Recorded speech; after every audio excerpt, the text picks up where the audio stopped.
Sesiapa yang dah hafal Quran, baca Quran di sekolah tahfiz, perlu tak belajar tarekat? Ini Quran sudah jawab ya. Quran sudah jawab. Bismillahirrahmanirrahim. Alam ya'ni lilladzina amanu an takhsha'a qulubuhum li dzikrillah wa ma nazala minal haqq wa la yakunu kalladzina utul kitaba min qablu fatala 'alaihimul amadu faqassat qulubuhum fakatsirun minhum fasiqun. Ini ayat 16 surah Al-Hadid. Ayat ini diturunkan oleh Allah. Ada sebab turunnya, yaitu bila Rasulullah sudah berpindah ke Madinah beberapa tahun kemudian, tentera Islam sudah menawan banyak kawasan-kawasan sekitar semenanjung tanah Arab. Jadi para sahabat sudah merasakan tugas berperang sudah kurang, macam tak ada.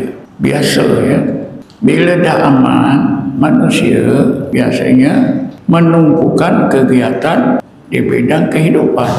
Sahabat-sahabat yang berniaga giat dalam perniagaan, yang bercocok tanam giat dalam pertanian. Jadi kegiatan mereka ni tuan-tuan sudah melekatkan mereka daripada berzikir dan baca Quran. Bukan mereka tak berzikir, bukan mereka tak baca Quran. Ada zikir, ada baca Quran, tapi sudah kurang, tidak seperti dulu. Turun ayat Quran ni yang bermaksud adakah orang-orang yang beriman itu merasakan masanya sudah tak sesuai lagi untuk mengkhusukkan hati bagi zikrullah dan baca Quran. Janganlah mereka menjadi seperti orang Yahudi, diberi kitab Taurat menerusi Nabi mereka Musa AS. Mereka lama tak baca, mereka tinggalkan, hati mereka keras, kebanyakan mereka melakukan dosa-dosa besar. Jadi daripada ayat ni, zikrullah lain, baca Quran lain. Kedua-duanya diperintah. Satu kesilapan besar. Setengah ustaz, kalaulah aku diberi pilihan antara membaca Quran dengan zikrullah, aku akan pilih baca Quran. Sebenarnya tuan-tuan, kedua-duanya itu diperintah, tidak diberi pilihan. Ingat ya, kita tak boleh memilih zikir saja atau baca Quran saja. Itu tak betul. Zikrullah diperintah, baca Quran diperintah. Jadi kalau seorang itu baca Quran saja tak zikir, dia tak buat satu kewajipan. Buat satu kewajipan, tak buat satu kewajipan. Kalau seorang itu dia zikir dan baca Quran, dia menyempurnakan kedua kewajipan. Itu jawapannya. Lagipun selain daripada itu ya, kalau dibandinglah baca Quran dengan zikir ni ya, tapi ada juga orang berasal-asal baca Quran juga zikir. Ini cuma loyak buruk saja. Saya baca Quran pun zikir, betul lah. Kita sembahyang pun zikir, kita puasa pun zikir. Jadi bila kita dah solat, kita dah puasa, tak perlu kan zikir. Bukan itu ya. Semuanya itu disuruh. Siapa yang jawab macam tu?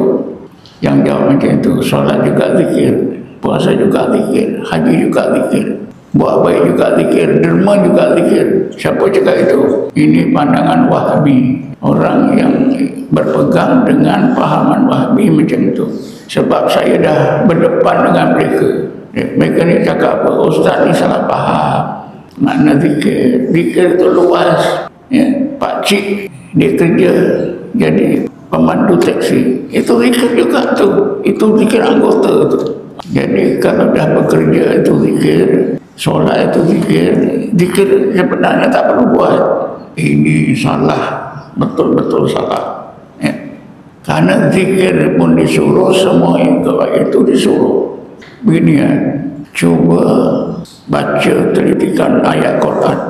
Apa yang saya baca ya tentang perintah Allah, galakkan daripada Allah mengenai amalan zikir. Ayat Quran paling banyak menyentuh tentang amalan zikrullah, memerintah, menyuruh, menggalakkan bagi amalan orang yang tak berzikir. Ini paling banyak, lebih banyak berbanding dengan apa juga amalan.